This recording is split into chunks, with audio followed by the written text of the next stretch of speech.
एक ग्रुप में चर्चा चल रही थी कि आज बच्चे जो हैं वो ज़िम्मेदारियों से भाग रहे हैं और वो शादियां नहीं करना चाहते और पेरेंट्स को वो कहते हैं कि आपने पैदा किया, ये इट वाज योर चॉइस। तो इसलिए पैदा किया कि बुढ़ापे में हम आपका सहारा बनेंगे और उस सहारा बनने के चक्कर में हम अपना जॉब छोड़ दें, विदेशों में इतना बड़ा पैकेज है वो छोड़ दें। तो ये भी तो एक तरह की स्वार्थपरकता है। तो प्रश्न तो बहुत गंभीर है, क्योंकि ये पूरा का पूरा हमारा जो सामाजिक ढांचा है जो इसी बात पर आधारित था कि अगली पीढ़ी जो है वो पहली पीढ़ी का ध्यान रखेगी, बड़ों का ध्यान रखेगी और इस तरीके से ये परंपरा चलती चली जाएगी। तो अभी ये हो रहा है कि बच्चे शादियां अगर कर भी लेते हैं तो वो बच्चे नहीं करना चाहते हैं। तो एक तरीके से डेड एंड पर हम आ गए हैं कि सब कुछ ख़त्म हो जाएगा, क्या ऐसा होगा? तो बातचीत के दौरान ये चीज़ समझ में आई कि डरते हैं बच्चे। जैसा सामाजिक व्यवस्था वो देख रहे हैं, there is no social security. और दूसरा कि स्वास्थ्य और लाइफ़स्टाइल कुछ ऐसा हो गया है कि लाइफ़ की ही कोई सिक्योरिटी नहीं रही। As young as 40 year old और 27-30 year old people are facing medical issues. तो ऐसे समय में जब किसी चीज़ की कोई गारंटी ही नहीं है, तो वो देख ही नहीं पाते अपने आप को एक पेरेंट के रूप में कि वो एक बच्चे को पालेंगे, पोसेंगे, बड़ा करेंगे और ये ज़िम्मेदारियाँ उठाएँगे। तो ये एक तरीके का भय है जो आज की पीढ़ी जो है वो प्रश्न करती है। और सच है, क्योंकि हम तो प्रश्न नहीं कर पाए। हमको तो लगा कि ये जीवन जीने का एक डिज़ाइन बना हुआ है और we have to follow it. हमारे पास कोई प्रश्न करने की गुंजाइश ही नहीं है। लेकिन आज की पीढ़ी जो है कम से कम उसके पास ये स्वतंत्रता है कि वो प्रश्न कर सकती है और इसलिए वो प्रश्न कर रही है कि क्यों शादी, क्यों बच्चा और एंड सो ऑन।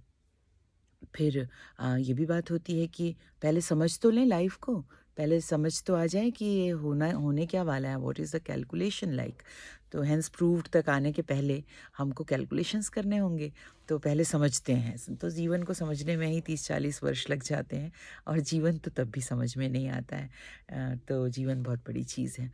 तो मुझे अपने बेटे का इंसिडेंस याद आया। पूरी जब हम पहली बार गए थे तो समुद्र की इतनी विशालता देखकर वो एकदम घबरा गया था और बहुत दूर से वो गंभीरता से वॉच करता था कि कैसा है समुद्र, कैसे पुरी में तो बहुत ज़्यादा ऊंची लहरें उठती हैं। और 2 दिन 1 दिन बीता, 2 दिन बीता, हम लोगों को लगा कि इन छुट्टियों में ये बच्चा समुद्र में डूबने का, वहाँ उसमें नहाने का, उसकी लहरों के साथ उछलने का वो आनंद नहीं उठा पाएगा। तो लेकिन सडनली 3rd डे वो जो है कूद पड़ा वो पानी में। पे एक पैर रखा उसने, डरा, दूसरा पैर रखा। उसके बाद जब एक लहर आई और उसने उसको भिगो दिया और बस दैट वाज़ द मोमेंट जब वो भीगा और जो उसको भीगने में आनंद आया, उसके चेहरे का जो आनंद का भाव था आज भी मैं याद करती हूँ। तो धीरे-धीरे वो भीग ही गया आनंद के रस में। तो ऐसा ही जीवन भी है कि जब तक दूर से हम देखते रहते हैं, जीवन हमें डराता है, लेकिन जब हम उसमें घिर जाते हैं, उसमें भीग जाते हैं, तब जो अनुभव होता है वही समझदारी है। तो समझने के लिए ऐसा नहीं है कि आप 4 किताबें पढ़ ली और आपने जीवन को समझ लिया।